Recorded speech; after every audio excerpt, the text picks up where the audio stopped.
Hello viewers, I am your host, Thomas Holt, and today on Thunderclap History we will be discussing Cambodia. Ladies, what you got? You've been thunderstruck.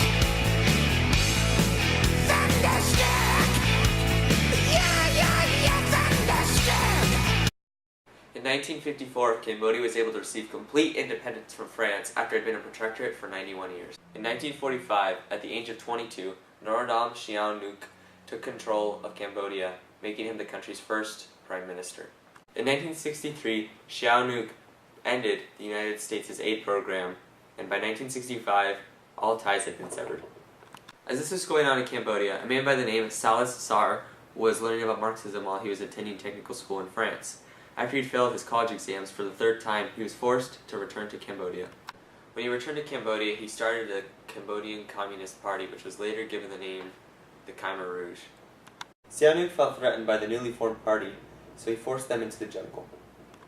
While in the jungle, in order to keep secrecy, Sar changed his name to Pol Pot and began to wage guerrilla war on the government. Oh my god, Quinn. Are you serious Quinn. right now? Raw guerrilla warfare, bro. Those are apes! In 1970, due to severing ties with the United States military stepped in and ousted Sihanouk. In retaliation, he decided to join forces with the Khmer Rouge. This alliance would cause what is now known as the Cambodian Genocide. So what caused the Cambodian Genocide? Well, there were really three things that caused it. One, the US, two being the Khmer Rouge, and three being money. So why are we involved in this? Well, to start off, we bombed the heck out of southern Cambodia, causing hundreds of thousands of people to relocate. In fact, we actually dropped more bombs in Cambodia from 1969 to 1973 than we did on the Axis powers during World War II. But we'll explain why later. Second, being the Khmer Rouge, who we've already briefly talked about as they were led by Pol Pot. So as these Cambodians and Vietnamese peasants fled from the U.S. attacks, they relocated themselves in the capital, Phnom Penh. This caused a large decline in economics and militarism. And who did everyone turn to? You guessed it, this guy. So his solution to everything, by taking a page out of Mao Zedong's book, was to create an agrarian society, and we'll go into more detail later in the video. During that same year, the United States military dropped a series of bomb attacks on Cambodia in an effort to destroy Viet Cong. The bombings caused over 150,000 civilian casualties. As a result, Vietnamese peasants started to flee north until they hit the Cambodian capital, Phnom Penh. In 1975, the United States had finally pulled all their troops from Vietnam, therefore causing the bombing attacks to stop. Now, Pol Pot seeks power and control of Cambodia. He succeeded in this by taking over Cambodia on April 17, 1975. After being inspired by Mao Zedong, Pot attempted to build an agrarian society. Oh, Mr. Holt, isn't the great society? Quinn! This is my show. I'm going inside. Let's go, Chico. So what is an agrarian society? An agrarian society is any society that bases their economy on agriculture or a crop. In Cambodia's case, this crop was rice. For instance, a good harvest would mean that the economy of the society would be strong and booming. However, on the other hand, a poor harvest will have your society end up like the Irish during the Great Potato Famine. He started by renaming Cambodia to the Democratic Republic of Kampuchea. He named that day Year Zero and began his purification process of society. Purification started off by taking away capitalism and city life. He then killed all foreigners and burned down all of the embassies. Foreign languages were banned as well as media and news. Only the government could communicate by using phone and mail. Cambodia was sealed from society after education, health, and parenting had been taken out of society. All Cambodian cities were evacuated. Over 2 million people had to leave on foot while at gunpoint. The people now found themselves on government-owned farms deep in the countryside. Over 20,000 people died along the way. The citizens were forced into slavery and only given 1 tin of rice every 2 days. Many people died from being overworked and malnourished. This gave the name to the killing fields.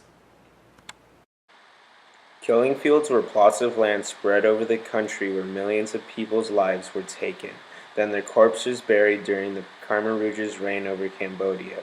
An estimated 1.4 million victims' bodies lie in these mass grave sites, from the 2 million the Rouge is responsible for killing. Here's a quote from the genocide survivor Dith Pran. I see a pile of skulls and bones for the first time since my arrival. What I see before me is too painful and I break down completely. These are my relatives, friends, and neighbors. I keep thinking it is a long time before I am calm again, and then I am able with my bare hands to rearrange the skulls and bones so that they are not scattered about. All throughout Cambodia, many executions began to take place. This was done to ensure that there would be no one left in society to revolt against Pot.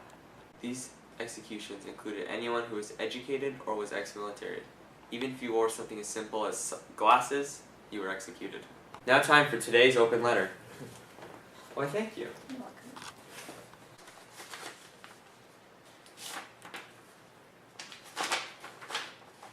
Dear Pol Pot, I understand that you are bitter against smart people since you failed your college exams not once, nor twice, but 3 times in a row.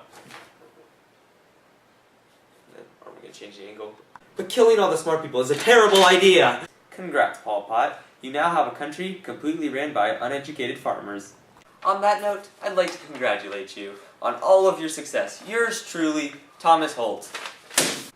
These executions angered Vietnam, and finally they decided to take action. In December 1978, Vietnam invaded Cambodia.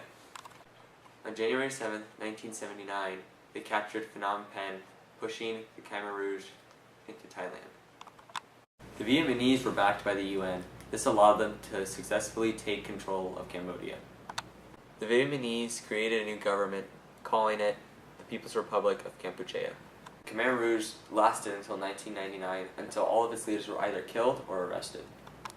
Pol Pot died on April 15, 1998, before he could be tried for his crimes. Leaving with that, I'd like to thank all of you for watching, and I will not see you next week. Ladies, what you kind? You've been thunderstruck. Thunderstruck.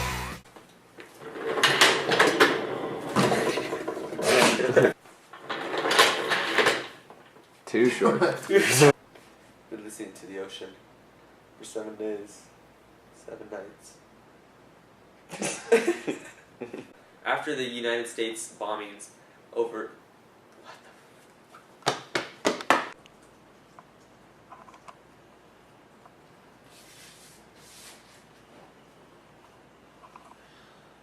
As this was going on in Cambodia, a man by the name of Salas Star was... I said star again, didn't I?